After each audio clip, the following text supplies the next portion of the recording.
अगर mutual fund आपको risky, confusing या कॉम्प्लिकेटेड लगते हैं तो ये सीरीज आपके लिए है, क्योंकि यहाँ हम म्यूचुअल फंड को ना तो प्रमोट करेंगे और ना ही यूज करेंगे बड़े बड़े जार्गन्स।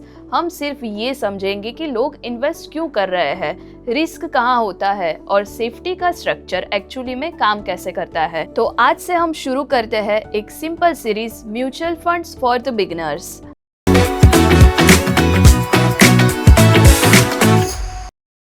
आज मैं आपसे एक सिंपल सा क्वेश्चन पूछना चाहती हूँ। अगर म्यूचुअल फंड इतने रिस्की होते तो पिछले 10 सालों में इंडिया की म्यूचुअल फंड इंडस्ट्री 6 टाइम से भी ज्यादा ग्रो कैसे हो गई।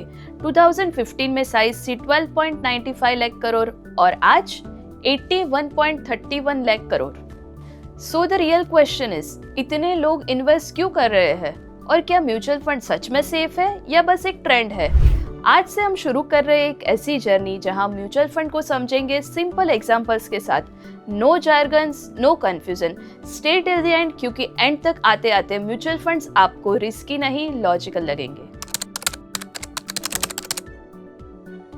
चलो म्यूचुअल फंड को एक रियल एग्जांपल से समझते हैं। सोचो, आपकी सोसाइटी में एक क्लब हाउस बनाना है जिसमें स्विमिंग पूल, जिम, लाइब्रेरी, सब कुछ world class. Total cost 2 crore rupees. अब आपके पास 3 ऑप्शन है। फर्स्ट, आप अकेले 2 करोड़ लगाओ और प्राइवेट क्लब बनाओ।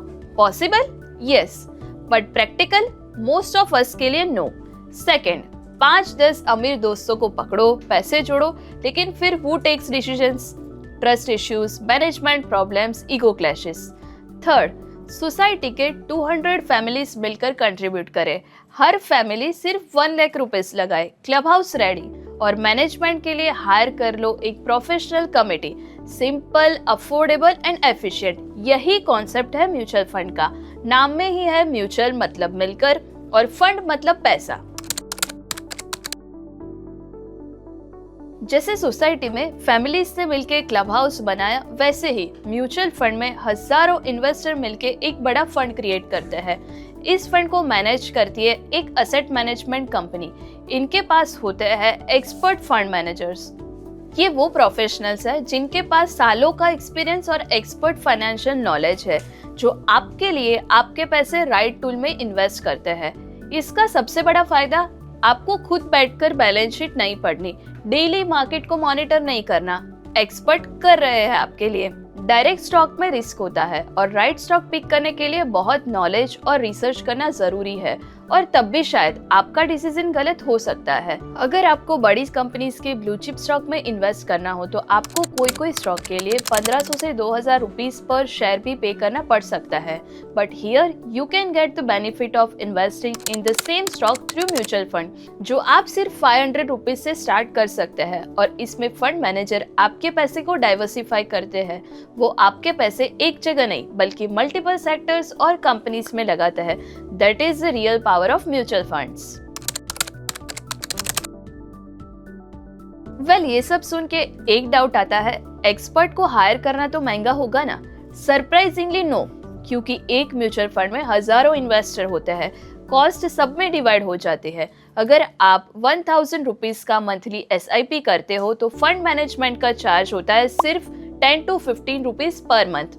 यस, सिर्फ 10 to 15 रुपीज, और इसमें आपको मिलता है market experts, research teams and industry veterans. अब आता है सबसे इम्पोर्टेंट सवाल, क्या मेरा पैसा सेफ है? और अगर कंपनी मेरा पैसा लेके भाग गई तो? जब आप म्यूचुअल फंड में इन्वेस्ट करते हो तो पैसा डायरेक्टली AMC के पास नहीं जाता, वो पैसा जाता है एक सेबी रजिस्टर्ड ट्रस्ट के पास। सेबी एक गवर्नमेंट रेगुलेटर है जो एंश्योर करता है कि इन्वेस्टर का पैसा सिक्योर रहे। AMC का रोल सिर्फ मैनेजर का होता है, ओनर का नहीं। चलिए एक एग्जांपल से समझते हैं।